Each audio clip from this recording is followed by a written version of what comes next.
I think another thing that can help us is to compare, for example, Timbuktu at that time as a university town with all of its manuscripts, all of its scholars, and scholars coming from all over, with what was happening in Europe at that time, if and when they had universities or anything comparable to what was going on in Timbuktu.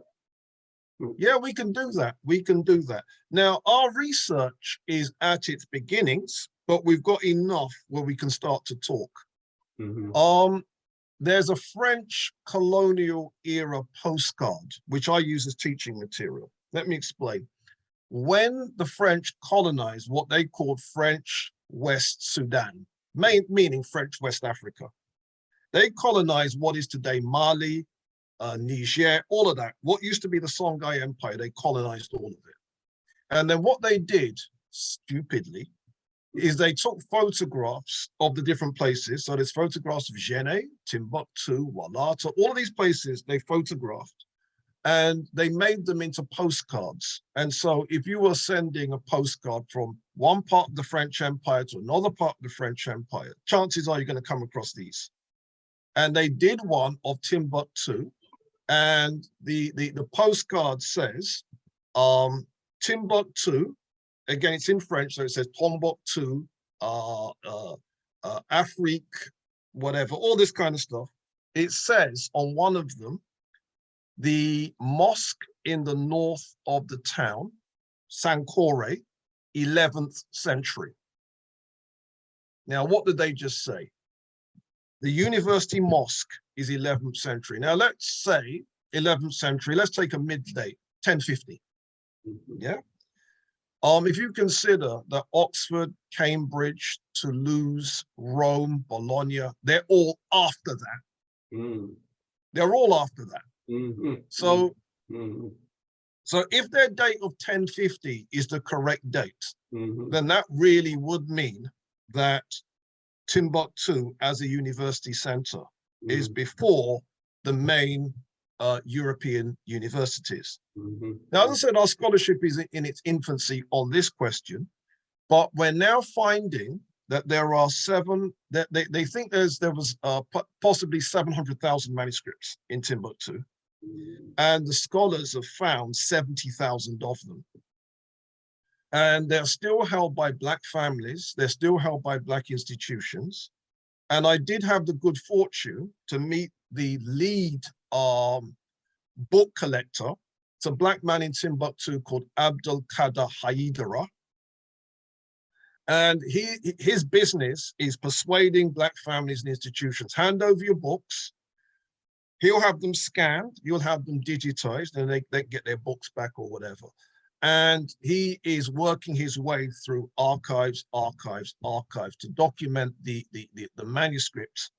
And the result is, it's changing the perspective of what we know about the literary heritage of what West Africans were dealing with. And yeah, we're learning some big things. So let me just give you one example. Okay. There's a Black South African astrophysicist called Professor Rodney Thebe Medupe. And what he did was he examined 37 of those manuscripts and then wrote a documentary on it called The Astronomers of Timbuktu. Wow. Yeah, and then he threatened to do 4 more documentaries. And one was going to be about mathematics, one was going to be about climatology. Yes, you heard that correct. One was going to be about chemistry, and I think one was going to be about botany. And there's an article in New Scientist where they are talking about what's been found, and in the future, he planned to do that research. Now, I don't think he pulled the 4 other areas of research off, but the fact that they were considering doing a documentary on climatology means there's obviously climatological manuscripts that he had obviously seen, and you know. And the same thing with astronomy. I mean, you know, who would have thunk it, so to speak? You know, we know a little bit about the Dogon, but we don't know anything else about, quotes, ancient astronomers, if you will, in Africa. As a matter of fact, even the concept of astronomy in Kemet has been poo-pooed, as if to say, all of that was developed in Europe in terms of understanding, the Earth not being central and moving around the sun and so on, and all the other things, Kepler and all of what he came up with. Yeah, yeah. One of the things, though, that may be worrisome is about the manuscripts. I recall that they were under threat by some of these jihadists up there in northern Mali and so on, Islamic fundamentalists who did not have that kind of respect for these ancient traditions. So hopefully some of those have been saved or secured in some way that they won't be able to get their hands on it.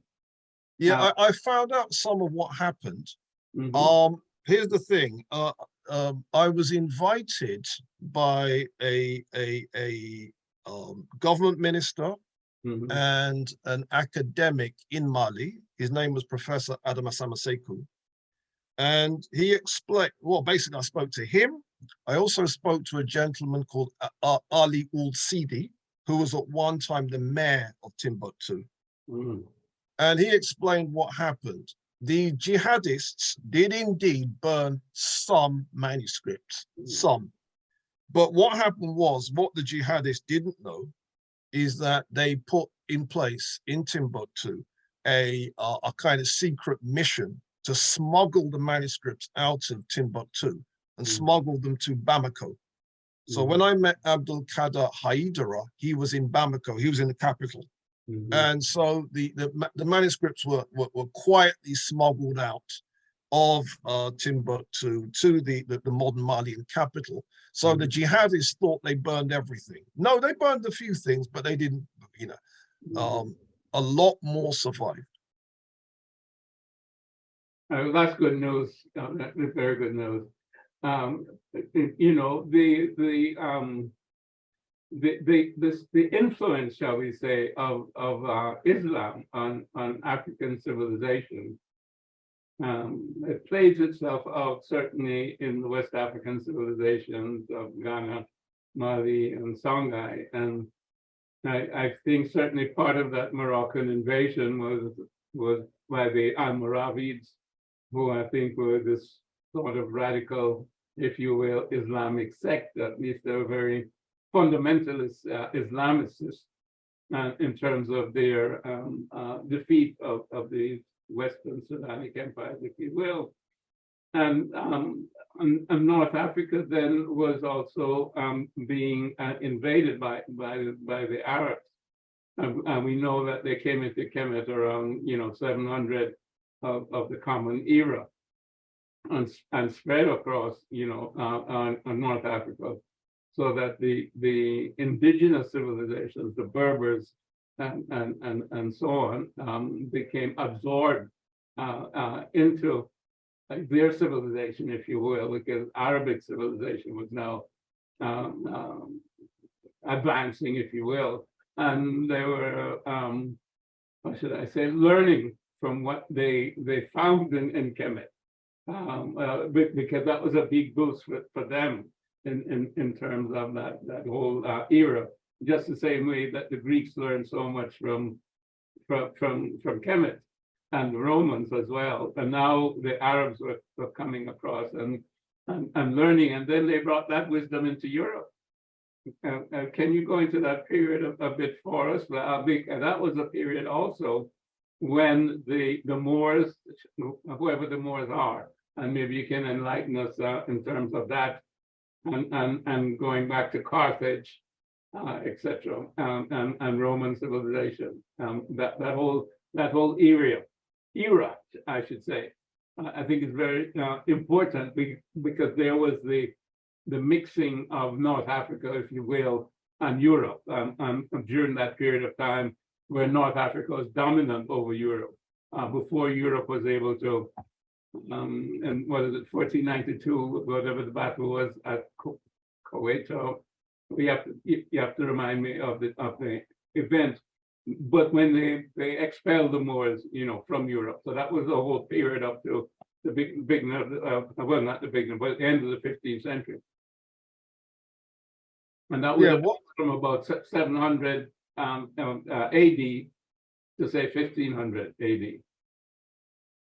Yeah, certainly.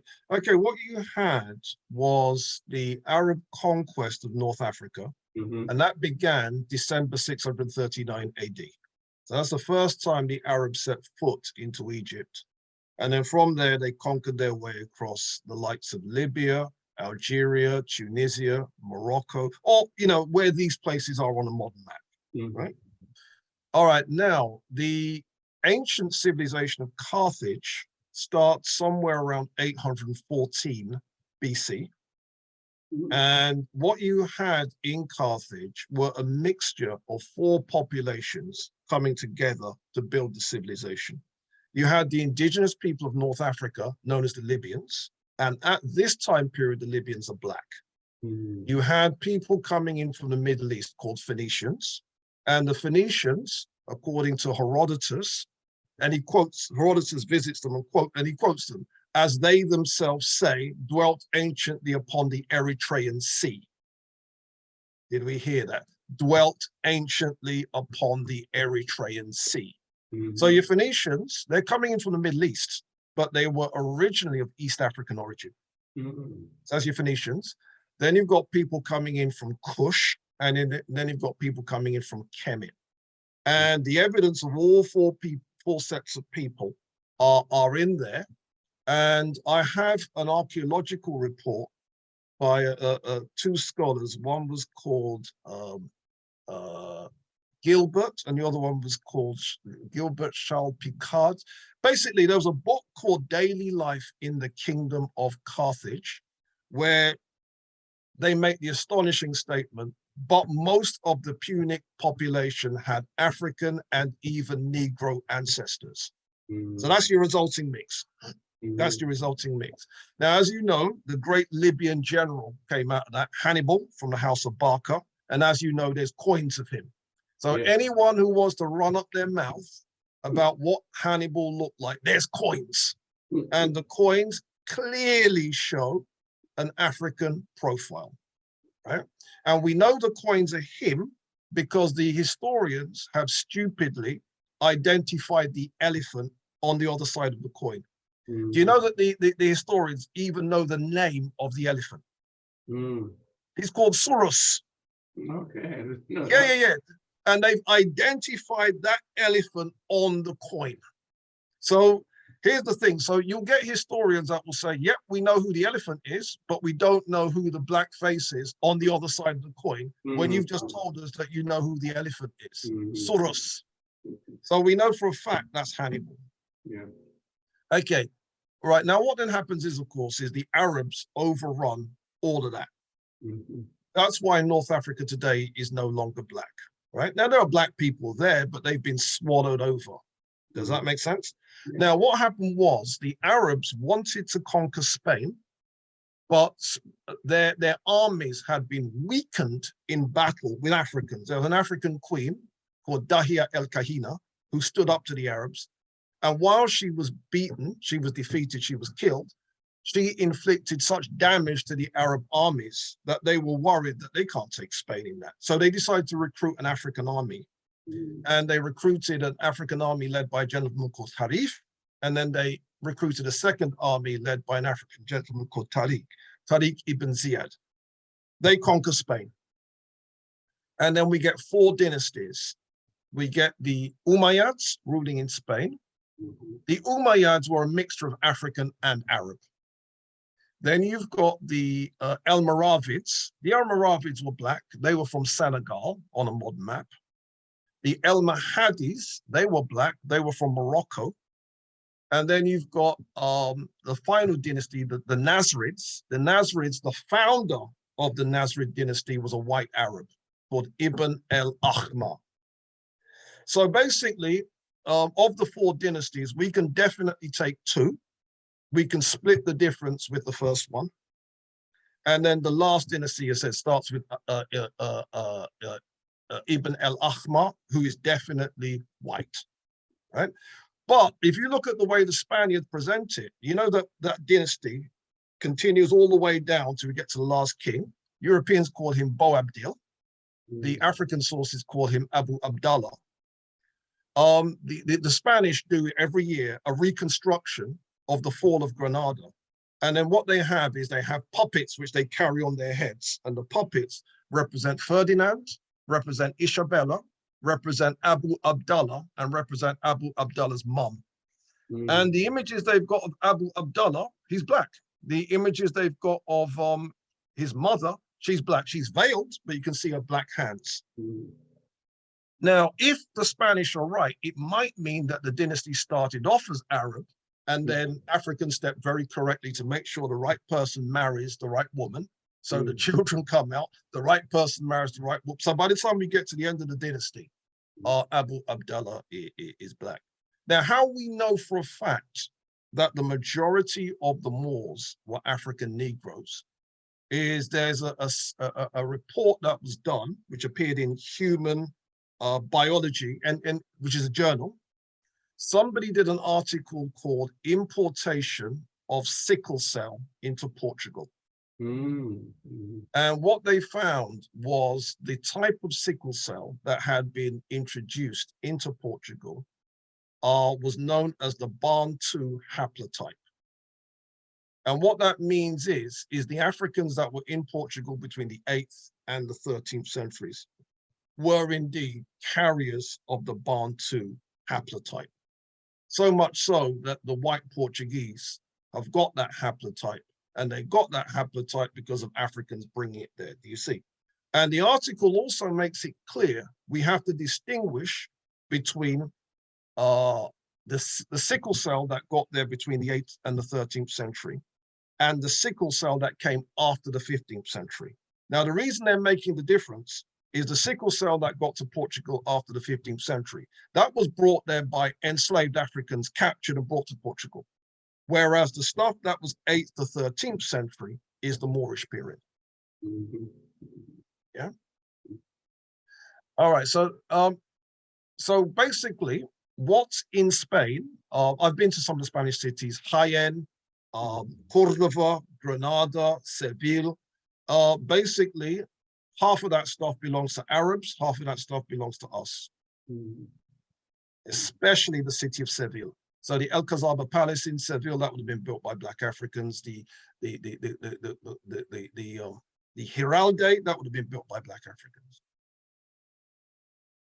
Yeah, it's and of course, you know, that history extends all across Europe, as well as into England and so on, in terms of ancestry there. Because I'm trying to think of whose book wrote about our ancestry in Europe, and the names that imply that they were Black at some point in time. And of course, one of the names was Moor, whether it was spelled M-O-O-R or M-O-R-E or M-O-O-R-E, etc. And you can find a lot of that now going all the way through. I think the book you're thinking of, there's a book called Ancient and Modern Britons by David McRitchie. Is that the book you're thinking of? That's one of them. And there was another one by a Black scholar. I think it's called The Moors in Spain. I think that also documents a lot of that. And then there's some of the knights in the Crusades and so on, who were Black. And you also had Roman emperors, I think, who were Black. There were one or two Roman emperors who were Black. I don't think it was just, but I can answer that. Yeah, there's one of them where there's no debate whatsoever. Emperor Macrinus. Okay. Macrinus is referred to specifically from the documents of the time as a Moor. So there's no discussion about him. The one that most Black scholars talk about, though, is Lucius Septimius Severus. Yeah. Now, the images of Severus are debatable, right? So I don't go there yet, but some people have gone there, and there have been some reconstructions of Severus that make him pretty much he's ambiguous looking, but we can claim it. But the one that there's no doubt about is Emperor Macrinus. That one, game over. It's interesting, you know, in terms of the influence of Africa through North Africa directly into Europe, as separate from the influence of Kemet into Greece and Rome in the earlier period. But there are two major periods there of influence. Let me throw some more. Let me throw some more. Because what it is because I said, you know, we're pushing the game forward. Okay. There's more influence than that, bro. Okay. Let me just there's more than that. Let me give you some examples. The Ethiopian script. Some people call it Ge'ez. Okay. Some people call it Ethiopic. There's a scholar called Yuri Kobyshanov, Russian scholar, who wrote an essay which appeared in the UNESCO General History of Africa. And according to Yuri M. Kobyshanov, the Ethiopic script is the parent of the Armenian script, which Armenia is roughly Turkey, and the Georgian script. You know, you've heard of the politician Edward Shevardnadze. Edward Shevardnadze? Yes, I think I'm thinking of it, but the pronunciation may be different. SZBER, something like that. That's right, yeah. You know that he's from Georgia. Okay. Georgia is one of the states within Russia, you know, the old Russian Empire. Yeah. Georgia is one of the states. The most famous Georgian in history started, but their script, and by the way, people watching this, you can test this. Pull up Ethiopic on Google Images and look at what it looks like. Pull up Armenian on Google Images, so you look at what Armenian looks like, and pull up Georgian, and you'll find that the Georgian and the Armenian scripts are derivatives of the Ethiopic script. Well, let me stick a pin, as they would say. Yeah. The recollection in my memory is that there's a black man, a black Russian, who's supposed to have written the Russian script, or whatever you want to call it. You're talking about Pushkin? Yeah, Pushkin. The Russian script predates him, yeah, but certainly he is the first person to make Russian the language of Russian literature, because before that, the elites in Russian used to speak French. Ah, okay. Yeah, so one of the most famous pieces, I've got a background in music, one of the most famous pieces of classical music coming out of Russia was a piece by Stravinsky called La Sacre de Printemps, the rite of spring. What? But you may wonder, why is it in French? Because the elites, they would, yeah. And so what Pushkin did, he was the one that said, no, we're going to use the indigenous language and elevate the indigenous language. Yeah. And one really interesting thing, now that you've mentioned him, as you know, his great grandfather was from Central Africa. The empire called Kanem-Bornu. On a modern map, that's kind of where Chad, Cameroon, that kind of area. That's where his great grandfather was from. And what happened was, me and some of my colleagues, we were working on some research, and we found that the great-grandfather, his name was Abraham Petrovich Hannibal. We found that his palace, yes, you heard that correct, his palace in St. Petersburg still exists. So if you're looking this up, 28 and 29 Tchaikovsky Street in St. Petersburg,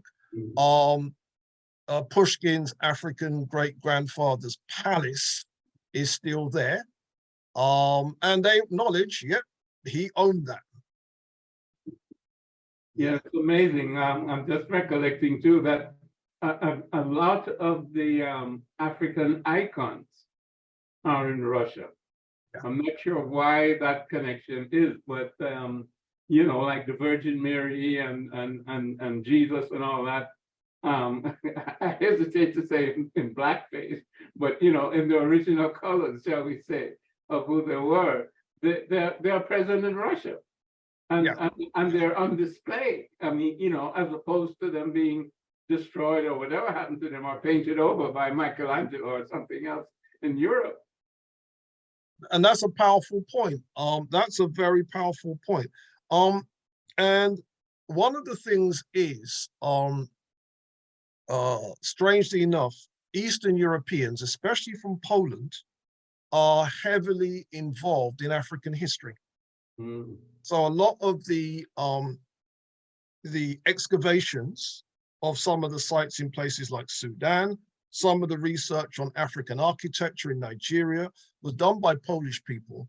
And is it because they recognize a connection? I don't know, but certainly it's a question that could be raised.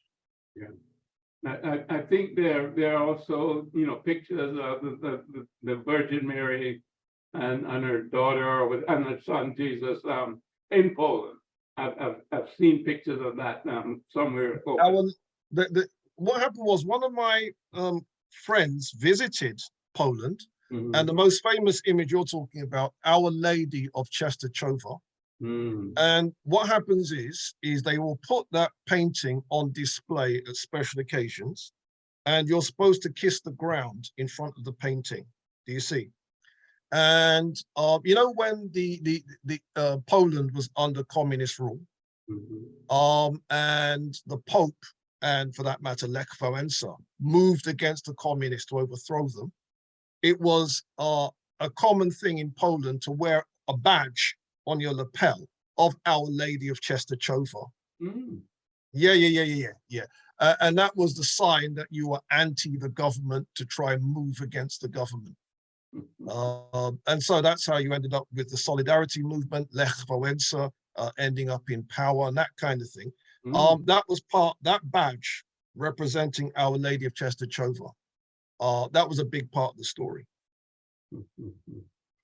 Well, this is you know, fabulous and you know, totally enlightening. I mean, you've done so much work in these areas, and you can you know, open up the area to us to make it interesting for me and for people who are listening. I think we're going to continue in this vein and travel around Africa and to do our own archaeology, shall we say, historical archaeology, as we move. Maybe we'll go next down to the East Coast, and then also down to Southern Africa, Great Zimbabwe, and what have you.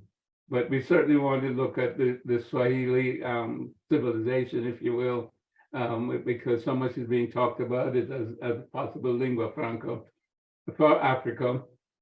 But I think most of us don't know anything about who are the Swahili people, what do they represent historically, and so on. I mean, what have they got to do with African culture? I mean, most of us know a little bit about West African culture, or maybe Congolese or something, but I think we're going to continue with our tour. Certainly. I can speak about the Swahili thing. The very first African country I ever visited was Kenya. Yeah. And my business in going there was to explore the Swahili artifacts. So I went to all the museums in Kenya that had those artifacts. Mm-hmm. And I did explore, you know, that a lot of the cities are now what they call lost cities. They're ghost towns. And so I got to explore. I know one was Kliwa or something like that, one of the cities on the coast. That's in Tanzania. Okay, that's in Tanzania. It's Swahili. Yeah. But that's in Tanzania. Okay. That's on my to-do list. Mm. The ones in Kenya that are ghost towns, there's Gedi, there's Jumbala Mtwana, there's Munarani. Those are the ones I got to, but there's loads more. But those are ones I could actually get to see. Mm. And then there's a living city called Lamu. Black people still live there. It's still got the 3-story houses. And it's really disconcerting because you step back into medieval Africa when you visit Lamu, and you see Black children coming out to play and run up and down. And you're looking at this, it's like, wow. So yeah, I can speak on that. I can definitely speak on that.